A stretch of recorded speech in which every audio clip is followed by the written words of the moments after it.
Good morning, good afternoon, good evening, wherever you are in the world. It's Dr. Janice Fortman with Relationship Matters. I hope everyone is having a beautiful, blessed morning, afternoon, or evening. I'm having a good day. However, some of I like to work out just to try and keep my body just from falling apart.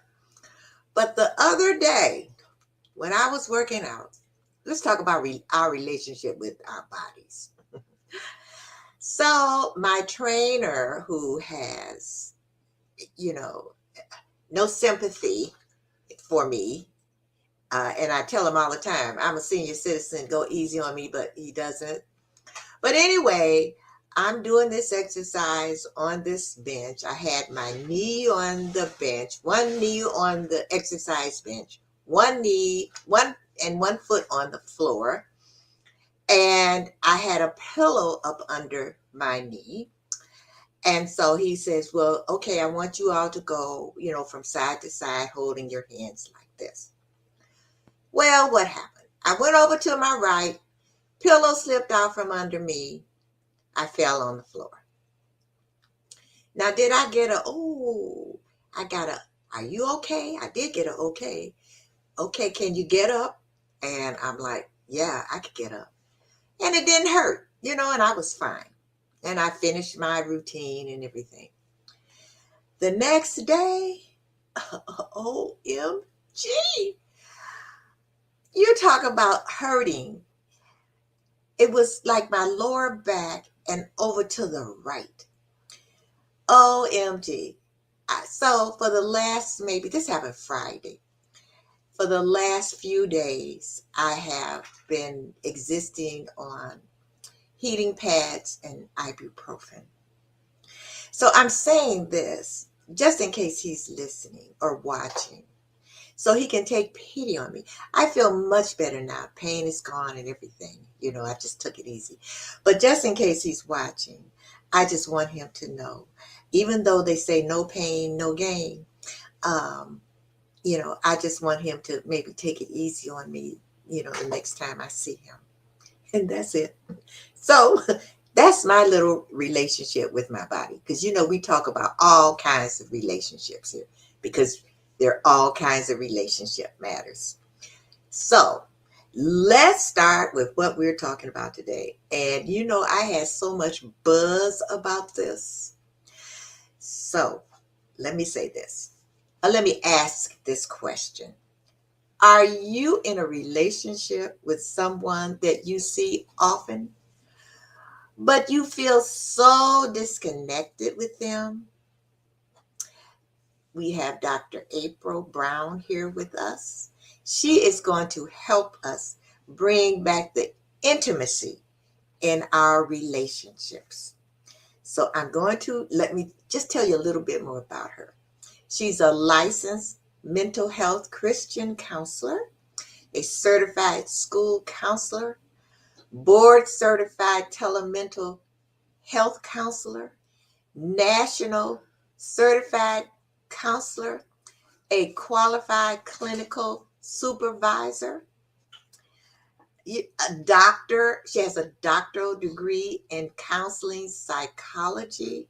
She has a specialist degree in counseling and human systems. And she lives in Florida, where I'm sure it's really nice and warm there right now. And when I grow up, I want to be just like her. But I'm going to bring her on. Dr. April Brown. Oh, thank you so much. Yes. And really, I want to be like you. I saw the intro, and I was like, wow. And we do those in-house. I have a team. So if you're interested in a promo, just let me know. Yes. Shameless plug for my Yes, team. yes. But I'm just saying, you look wonderful. You look fabulous. Thank you. Thank you. Thank you. I really appreciate it. So we're going to get right into this. But first, Tell me just a little bit more. I gave them a little snippet about you, but Okay. tell us a little bit more about you. Okay. All right. I'm also a certified sex therapist, which, yes, which I was like, for me, getting that degree and that certification was something that I was inspired by my Heavenly Father and my people in my life. Yes. And so when I talk about or work with couples that are feeling disconnected, I really focus on intimacy, which is more than just sex. Sex is one part, but intimacy is a whole lot. So I provide counseling service for that, but I also provide the experience. So I do couples retreats on helping people connect intimately. And I also have some books out there on Amazon on improving intimacy. So I'm Okay. just ready to get started with this. So tell me, why did you decide to get into this field? I know it came from on high, but why do you think you decided to do this? Okay, honestly, this was not my first field. I was actually an accountant and I'm very good with numbers. Yes. And I was working my butt off. But then how can I say I was doing good, but there's an inner spirit. And when I also talk about intimacy, I'm going to talk also about that spiritual intimacy. And that said, April, hey, quit what you're doing. You got to take some time off, raise a kid, which I did, and that aspect.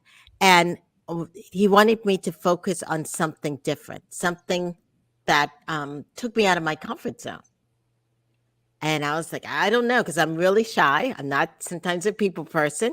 But yeah, I went back to school and started this field of mental health, which has been amazing. And anxiety is what I really first started focus on. And that later on led to, anxiety in relationships and all this right here. So I feel like it's my mission to help people connect. And in helping them connect, it does help them in their mental health and then hopefully help them for, long term. Okay. So, first question.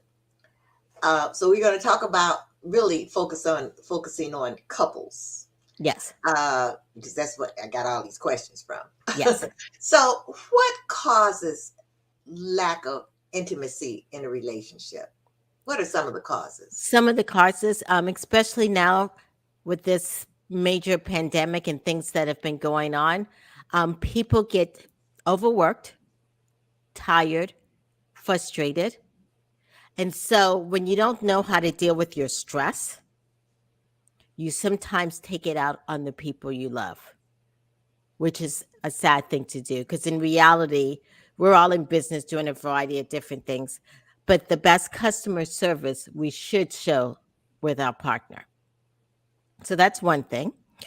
The second thing is not even having enough time to connect because we're busy, busy, busy, or where body is there, but our mind is somewhere else, It's and so all we're, like that. yes, and My that body's here causes, with me, but what is it? My mind is on the other side of town. Yeah, yes, yes, when we're right. not in the same spot. So that causes a lack of intimacy.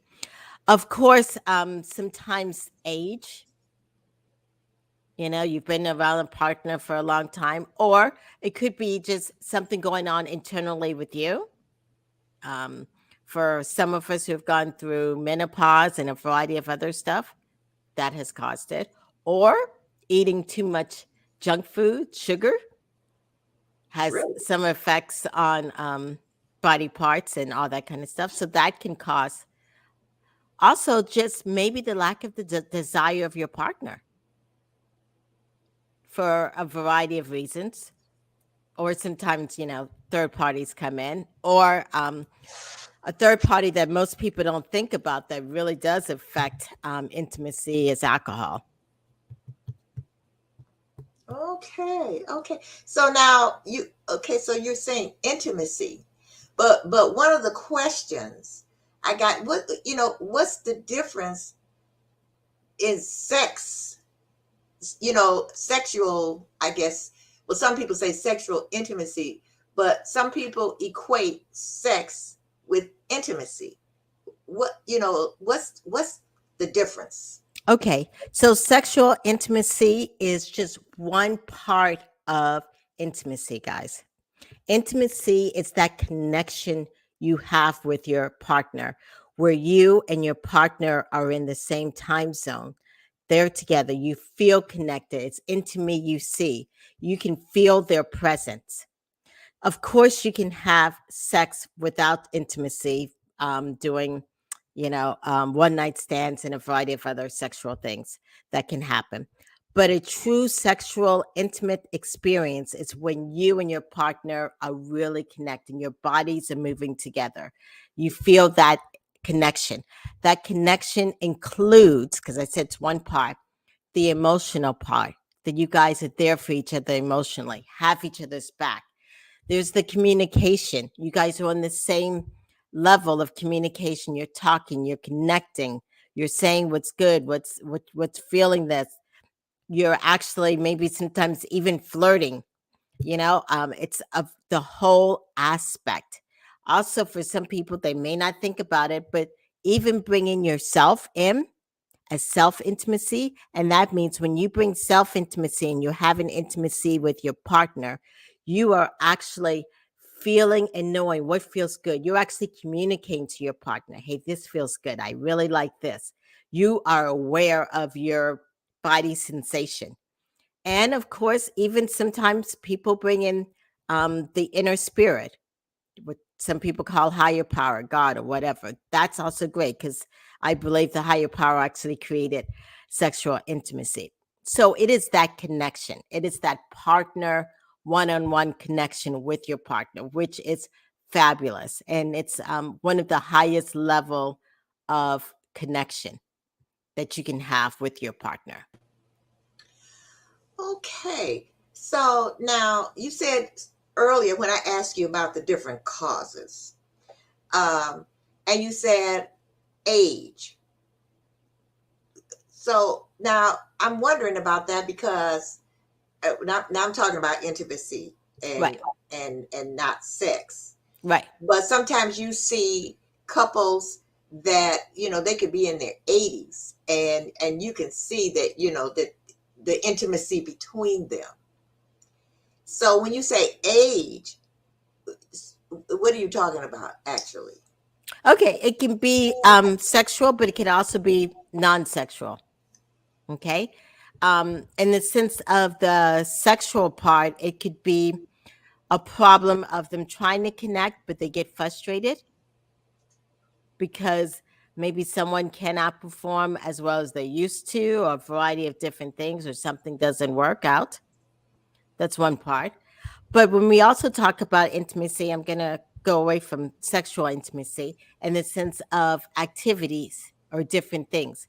Sometimes people disconnect because their activities change. Or what I see a lot, because I'm in here in sunny Florida, okay, is that people come down here to retire, okay, a lot of times. And sometimes you may have one partner that wants to do 50 million things. I want to go hiking, I want to go boating, I want to golf, I want to go to the country club, while the other partner doesn't want to do a damn thing. Like, I don't want to see any more people. I've been working all this time. I don't want to do nothing. And so there becomes a disconnect of kind of, like back when they were much younger. But anyway, of them not doing the same activities, which is okay. I'm not saying you have to do every activity together because you don't. But you do have to find some things that you connect with. So that's one part of how the intimacy can disconnect somewhat. Another part is, of course, just basic love languages changes over time. You know? Well, let's talk about love languages. Yes. So I I read a book a long time ago about the Yes. love languages. And so tell us about the different love languages and how that, I guess, the difference in the love languages can affect intimacy. Okay. So the love languages, there are five love language by Dr. DeGary Chapman. And the five love languages are: first is touch, Some people feel love when they're touched, and that doesn't necessarily mean sexual touch. It could just be a hug. Others is words, how you speak, complimenting your partner. A third could be charitable acts, which is washing dishes, helping with the car, doing clothes, running errands. A fourth could be gifts. And then the fifth is quality time. So, of course, you and your partner does not have to have the same love language. And if you're listening to me and you're like, well, I don't even know what my love language is, there's plenty of online free tests you can take. What is important is that you understand your partner's love language. That is what's important because many times we give what we think we want versus giving what our partner wants and needs. And so when it comes to love language and how it affects intimacy is let's say your love language is gifts and you just continue to give your partner a gift but you're running around doing 50 million things and you maybe do not spend enough time with your partner and your partner's love language is quality time. And then at the end of the day, you're trying to just quickly spend some time, maybe kiss and hug, maybe even try to have sex. But the time has not been put there, and your partner's kind of like standoffish. That's why. So it's really important to understand your partner's love language, and because that can definitely affect intimacy in that manner. Okay, all right. So if you have two different kinds of love languages, then I would imagine um, you really, like you said, you need to know what your partner's love language is. Right. But okay, but now let's say your love language is different from your partner's, and let's say, but your partner doesn't feel comfortable. You know what I'm saying? Okay, let me give an example. Let's say the woman's love, which is usually the woman's love language might be gifts. You know, Okay. she loves gifts. The man's love language might be, well, I'm going to help you around the house. You know what I mean? Because that's what maybe he knows or what he's seen or what he Right. feels, and maybe he doesn't feel like he can get her gifts that she loves or something like that. So when it's two different ones, and let's say, and I just use that, but two different ones, but neither feels comfortable. You know what I'm saying? You know, what do you do? One good thing is you got to talk about it. Okay. That's really, really important. And let's say you feel like can't even talk about it in some aspect, have them take one of those free online tests. Let Okay. it lay it out. I mean, that's a good table talk conversation to talk about. This is how I feel love. And when you're having a conversation with your partner about something, let's say that you may not like, instead of saying, I don't want you to give me this, that, Mhm. let's not do it that way. Let's learn how to sandwich things, okay? And what you mean sandwiches, put some bread there. If you have a nickname, I don't know, babe, you're sitting beside him, babe. If he has some hair, you curl his hair or, touch his leg or whatever.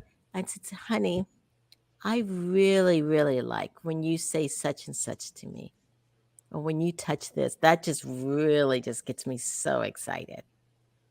They're going to remember those kind of things when you say it that way. Yes. One thing you didn't mention when you talked about the causes of lack of intimacy are like medical conditions. Right. Right. Right. So medical conditions can really impact.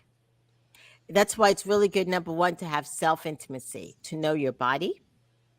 Okay. For sometimes for women, um, a certain age or any kind of age, we can sometimes have hormones that impact how our body feels, how our body gets aroused, um, how we're able to lubricate or not lubricate. So it's really good to understand our and not to be ashamed of it. I know when I went through menopause, my body started to change. And so, yeah, I had to get on a hormone pill. Fine. Okay. For men, sometimes medical issues can be whether it's sugar, diabetes, other things that can really, and you also have to be careful, ladies and gentlemen. I'm a mental health counselor. So, of course, I see a lot of people with sometimes mental health issues. And sometimes when you're taking these mental health medications and other medications, they sometimes can have an impact on your sex life. You Mm-hmm. have to really like look and look at the see if it's impacting because sometimes a lot of stimulants do and talk to your doctor about it in the sense of that. But if it is a medical condition, there's a lot of different avenues of learning how to work within that or take another medication. Or also, sometimes we get things in our mind and we get stuck. And That's as we get, yeah. Go ahead. I'm sorry. yeah, no, as we get older, or sometimes just different things happen, we have, and I'm going to talk on the man's side, we have what we call performance anxiety. Like, oh my gosh, it's not going to work. Oh my gosh, this is not going to feel right. Oh my gosh, this and that. Or we become like little coaches to ourselves in bed. Yeah. I work with people on teaching them how to be mindful, to be truly, truly present, because that's really the only way you can truly get aroused. I was going to say that a lot of it might have something to do with what's up here. Yes. Whatever's in the mind as far as intimacy is concerned. It might not be a physical thing. It can be a mental thing or even a psychological thing. Yes, yes, because the mind and the heart and your private parts are connected. Right. Yes. Right. So do you see a difference in intimacy as far as married couples and unmarried couples are concerned? Do you see a difference in that? Yes, and let me say happy married couples versus unhappy married couples. There's a difference in that right there because when people are happily married, they feel secure,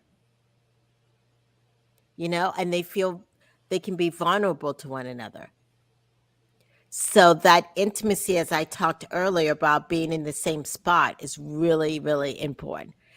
And that's also the difference between a couple that's not married or a couple that maybe just got started, because sometimes that trust isn't there, that foundation, Hmm. and you're like, oh my gosh, I don't know if they're going to leave, or what if I say this, what if I do this, you know what I'm saying? There's all that judgment.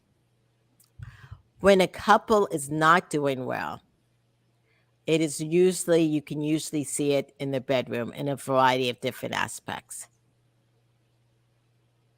Like, Like whether they're not having sex, or they're having sex but they're not really connecting, or they're faking orgasms, or women. I don't women, know. yes. Can men? Can I don't know about men? Can Men can have, they they can, faking orgasms? but sometimes they don't get aroused. Okay, Yeah. okay, but they Yes, can't or fake porn. Yeah, or porn, a lot of porn happens. So yeah. Okay, all right, okay. Well, I know women can fake orgasms, but Yes, but men, they I can. can see that they can't because Right, right. right, they just try not to have sex. So yes, yeah. So they just like, Oh, no, I'm not, I'm too tired, I'm this, I'm that. so is there a difference in what men think intimacy is and what women think? And I'm not talking about sex. Hmm. I'm talking about intimacy because Right, to me it's two different. And I know to you what right, he's talking about. It's two different things, right. right? So you know what do men think about it in your practices and stuff? What do you hear? What do you see as far as men are concerned, and then women are concerned? So sometimes I hear from men that, I think I'm doing everything. I said nice things to her. I bought her flowers. I bought dinner. I just don't understand what's going on. But there's a part that women, we are emotional creatures. And if we don't sometimes feel, not all women, but most of us, if we don't feel emotionally connected, it's just not there for us. And explaining that to a guy, and I explained to guys, I said, how you see those tits and butts as sexy? Your woman sees emotions. Yeah, as sexy. And they're like, what do you mean emotions? And I'm saying, yeah, they want to know how you're actually feeling. What's going on in your life? It's not just about, I bought her flowers, you look nice today, and let's go to the bedroom. Yes. Yeah. That's, yeah. I know you're laughing in some sort. I mean, have you seen some or heard some of this before? Sure. Yeah. Women talk. I don't know if men talk, but women talk. Yes. And yeah. Like you said, we are emotional creatures. Yes. And so that's why I asked that question, because a lot of women will say, well, I know one couple that I know, he works and he couldn't understand why his wife wanted a divorce, because he worked all these hours. He bought her this big beautiful home, and gave her all of these things, so to Right. speak, but Right. he was never there. Right. And so he couldn't understand why I've given her everything, but she didn't want any of that. Right. And so being friends with both of them, and I said, well, you didn't give her what she wanted. Right. And he may say, I was there. I was physically there. Right. He was physically there. Right. But that part of being mindfulness, of being there, body, mind, spirit, and soul, that's where it was missing. Right. So, Dr. April, I got to take a few commercials, and then we're going to be right back, because I got a whole bunch of more questions. Oh, I'm so excited. Okay. So we shall be right back. Okay.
Hi, we are back with Dr. April Brown.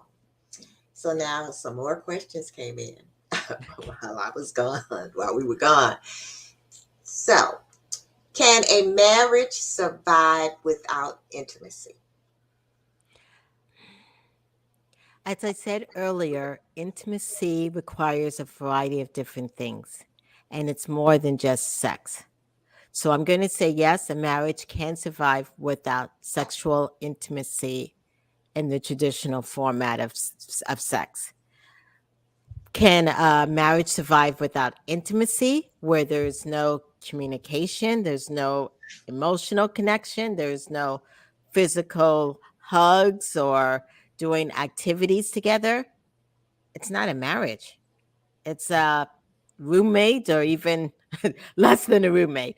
Yes. So I would say no for intimacy. But if you're just talking about traditional sexual intimacy, yes. Okay, right. So that's when you have to separate sex and intimacy, Right. right? Right. Okay. All right. Okay. So a Yes. Yes. question came in here. It says men and women have different life experiences growing up, which may affect communication between them. One may be touchy feely and the other may not. What do you tell them? What do I tell them? So it's really important to find the time to communicate, because communication is a form of intimacy. It's one of the top forms of intimacy. So finding time to communicate, and when you communicate on a regular basis, it's learning how to say I, such and such, but also it's really important to learn your partner's language. Okay, so let's say you're married to I think that I know the best is an accountant. Okay. And maybe an accountant, your accountant isn't one who's very emotional and stuff. If you explain things in the sense of asset and debits and credits, you know, or this is in the red, we've been doing so much, but this right here is in the red. It's, we're needing to fill this up. They may understand it better than just saying, oh my gosh, I'm so sad and crying and all that. Learning how to speak your partner's language is critical. Number two is being able to make sure you're talking to your partner when you're not flooded. Okay. I don't know if you know what the terminology flooded means. Flooded means when you're talking with someone and you start to get so upset, the emotion comes up to your the head and either shit just flies out of your mouth Okay. or you just shut down and you don't say anything.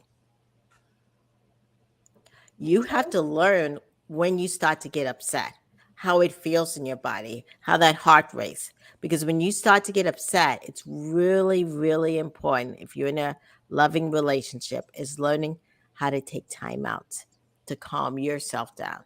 Because it's your responsibility to calm yourself down, not your partner's.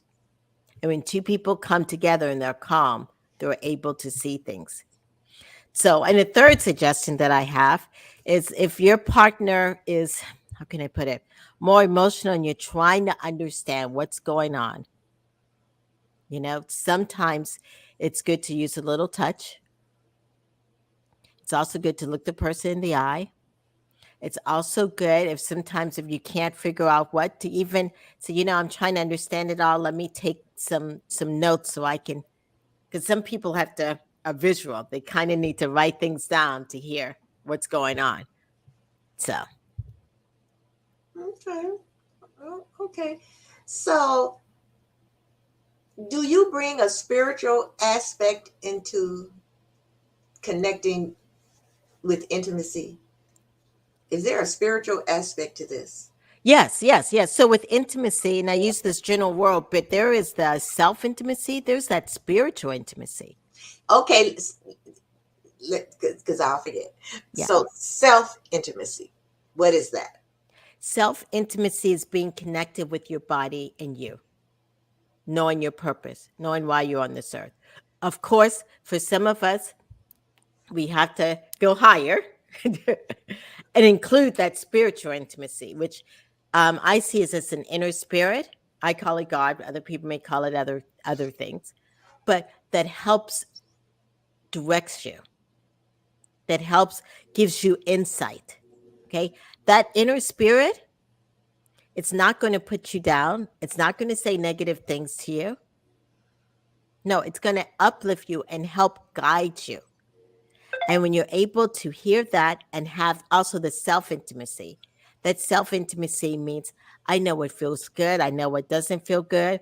I also don't say anything negative to myself at all, you know, and I'm good to my body, and like you were saying earlier about working out, I work out, I take care of my body. Yeah, it's the same way as you would take care of your partner, your kids, and all that other aspects. So that is really important. Do I bring spiritual intimacy in when I'm working with a couple? If a couple puts it, I have tons of paperwork you have to do.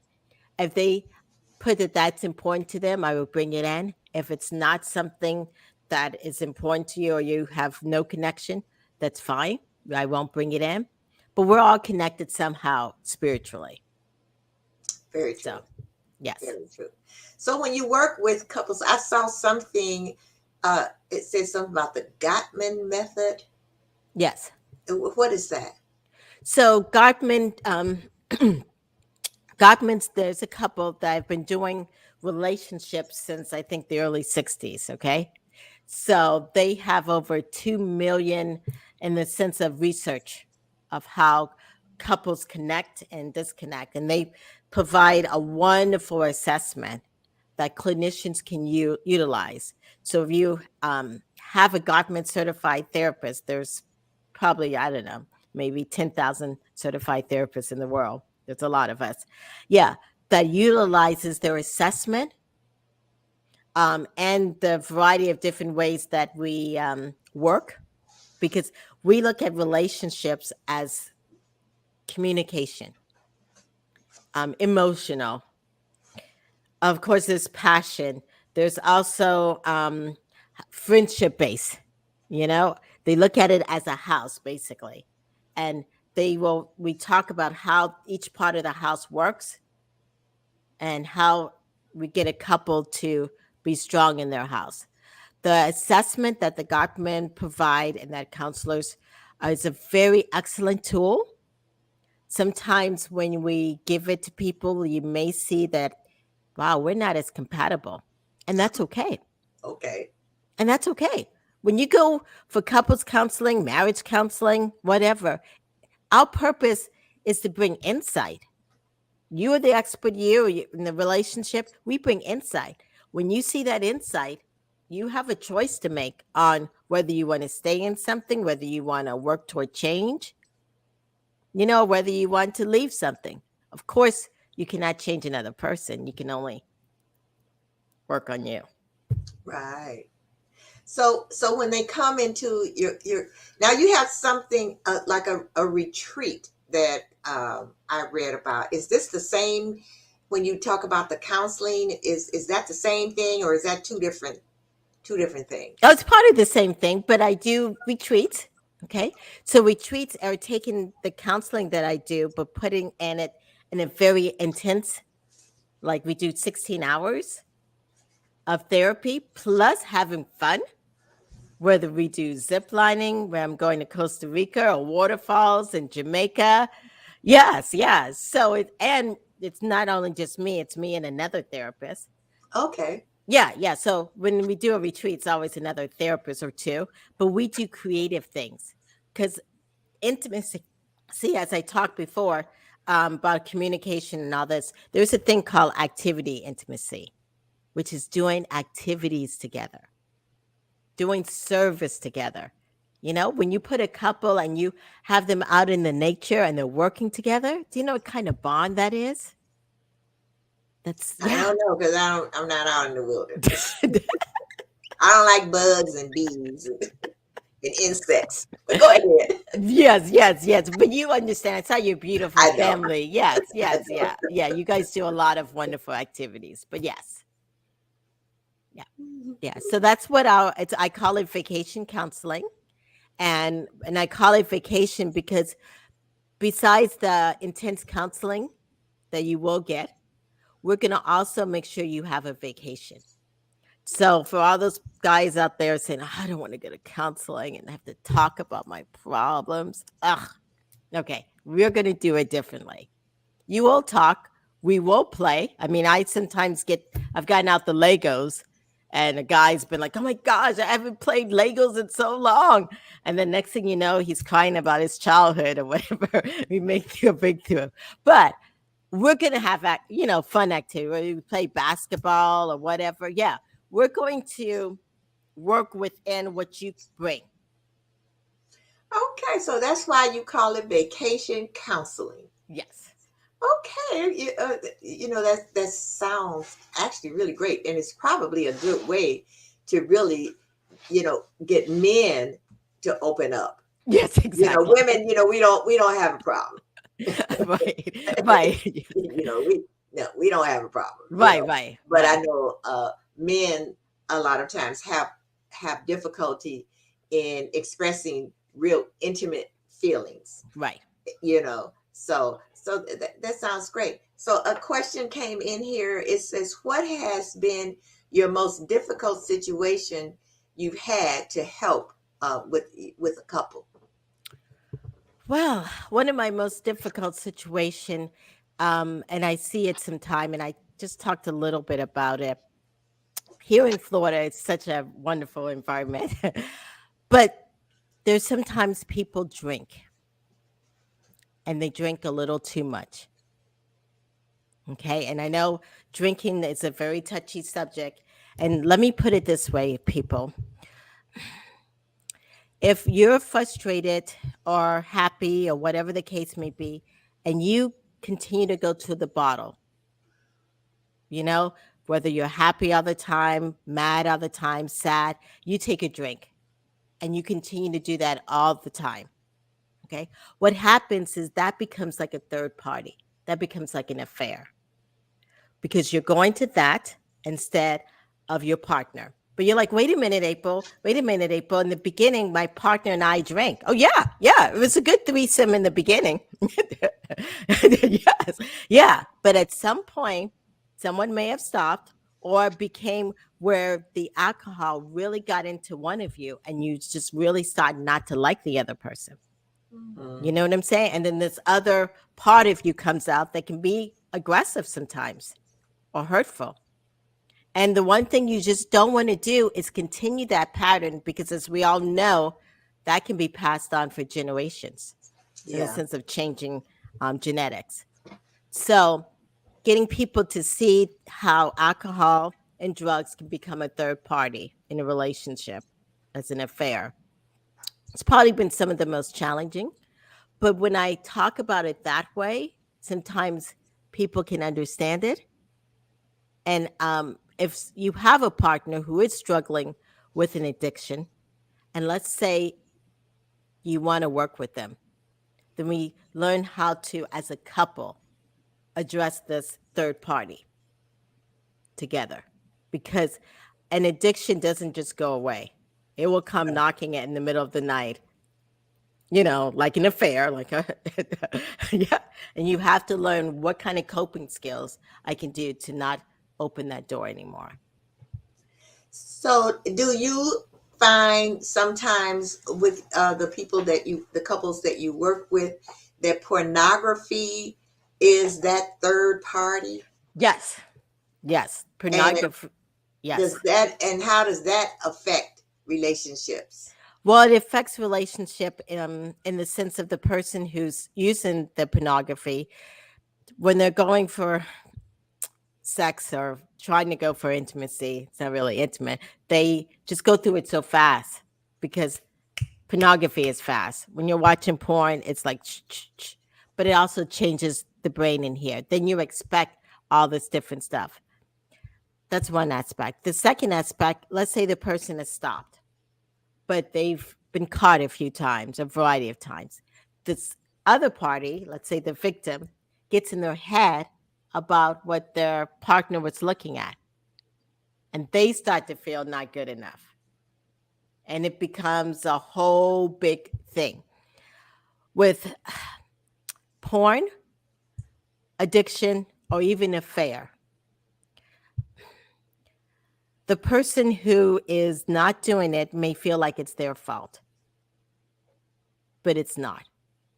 Sometimes people have an affair because they're actually looking for someone, but sometimes people have an affair because they're looking for themselves. Really? Exactly. Yes. They're looking for themselves. Go a little deeper into that. Okay. 'Cause- What that means is, godly, my life has been so boring. I've been doing the same old thing. I think this, that, so depressed. I want a little bit of excitement, and a woman, a drink, porn, whatever the case may be, instead of dealing with themselves. They're not really looking to take on this extra thing, but they're looking for themselves. They've lost themselves. They don't even know. I've known women who are like, all I've been doing is wiping baby's butt. I don't even know myself anymore. Yeah. So they go out and try to find themselves, so to speak, in whatever, Right. a third party. Now, so what about couples that watch porn together? Okay. Does that help with intimacy? For some people, it does. Okay. Because in intimacy, kind of, I know you know about children, it's also how we learn, so there's some of us who are visual learners. So they see things and they get so excited, and they both get excited, and they're ready to go. So for some people, for porn, that's good. If you are watching porn, it is good that your partner knows about it. Okay. So now we're talking about porn and sex, but porn and intimacy. Isn't that two different things? For some people, see, I do a lot of different relationships. Okay. Yes. For some people, they can truly be connected intimately in using porn. Oh, okay. Yes. Yes. Some people can truly feel intimately connected when they have, I don't know, another person or two in the bed. Because they're, how can I put it? Each couple has a underlining set of rules or guidelines that help them. But this is also based on a people's value system. And if you're just doing this to please someone else, but you don't really feel connected in this, then it's not going to work. Sometimes it backfires. I'm thinking about movies that I've seen. Right. Where the two people decided they were either going to watch porn together or they were going to have a third party. Right. And then one of the parties, like, wait a minute, you seem like you're enjoying this over here a little bit too much. And so what we started out to do, that's not working anymore. So that can really backfire. So, I think communication is everything. Right. And knowing yourself and knowing your value system, because it backfires when you settle, or you're like, I'm just going to do this because that's what my partner, but really I'm totally against this. You do not ever want to change your own value system. Yeah. Because that's how you start to lose yourself. Yeah. Yeah. Wow, this is really, really deep. I'm just looking to see. I'm going to tell you what's amazing to me, and yes. I think we mentioned this a little bit before we came on. Usually, in my comments, there are a whole lot of questions and a whole. We talked about this a little earlier before we came on. That so what they're doing, they're sending me stuff, but not coming up, which I can understand. Yes, because if you're asking the question, depending if it's a man or a woman, and then the other partner, well, why did you ask that question? Are we not intimate? Or, I mean, when don't we have intimacy in our relationship? Or are you interested in porn? Is that what Right. so it's kind of like tickling me a little bit. you Can know but right. but but I can understand that. So one last question that I have: when you have your couples retreats, so do you start off with the couple separately, to, I guess, for the assessments and conversations to get them to, I guess, share, so to speak, so that, where they have a feeling of freedom, and then you bring them together, or you start out together, Okay. with them together? How does that work? Okay. In my couples retreat and in my sessions, you both get individual paperwork that goes over the relationship and also goes over a deep sexual history. Oh, Okay. okay. Yes. And then I meet with you guys together to understand the chemistry, to understand what I'm dealing with.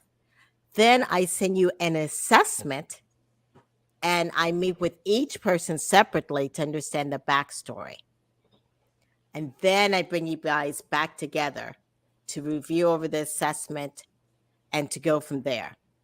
I would like to give, since we're talking about intimacy and people out there are wanting to know, how can I talk about this with my partner? Here is one quick little way to talk about it. Of course, use this conversation outside of the bedroom. It's really important that it's outside the bedroom.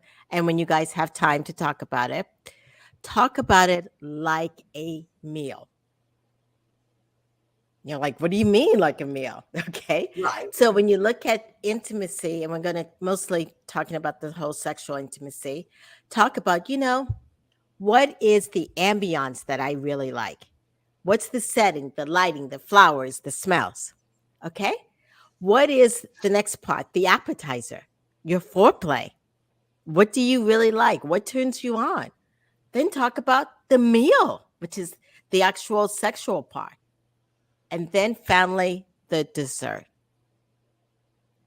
which means what do you like after that whole big connection? Some people like to, of course, take a shower. Some people like to snuggle, sleep, go to bed, or some people like to eat. That's an easy way to sit there and talk about it as a meal. Never thought about that. Yes. Never thought about that. Yeah, that is a good way. So now, we only have a few minutes, but you did mention your books. So tell us briefly about your books. Okay, yes. My books is called Improving Intimacy. It's out there on Amazon. There's 5 books. The first one's about self, spirit, and spouse. The second one is about that whole self intimacy. The third is about greater expression of intimacy, all the different things between planting a garden, doing dishes together, taking a shower. The fourth one is about just sex. The fifth one that just came out is about intimacy in the workforce. And I'm not talking about having sex at your job. I'm not talking about that. I am talking about having true connections with your job, with your employer, with your coworker. And there's a couple of more books coming out. Okay, that's wonderful. We did get a comment eh, from Sandy Barney Ennis. I don't know him like that. I don't know what that means. Okay, Sandy. Yes, and all these things you need to do it at your pace, what you feel comfortable with, you And know? how can, if people want to get in contact with you, how can they get in contact with you? Yes, well, as you see it strolling there, draprilbrown.com is the best way to get in contact me. My phone number is on the website, and you can email me at info@draprilbrown.com. I would love to talk with anyone, and thank you so much for having me on the show. And I thank you. And I know that my audience has gotten a lot of value out of this. Even you all out there that didn't want to put the comments in. Only Sandy was brave enough to do that. But I appreciate all the questions and thank you so much. It really has been eye opening. Oh, awesome. Thank you, Dr. Janice. I appreciate it. And you're in Florida, and you know I don't want to hear it. Yes, and you're welcome to come down and visit. As soon as we can get past the snow, I would love to. Yes.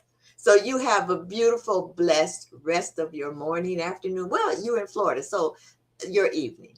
Yes. All righty. Thank you. All right. Bye-bye. Bye. Well, this has been really eye-opening and really informational, and I know that you got a lot out of it.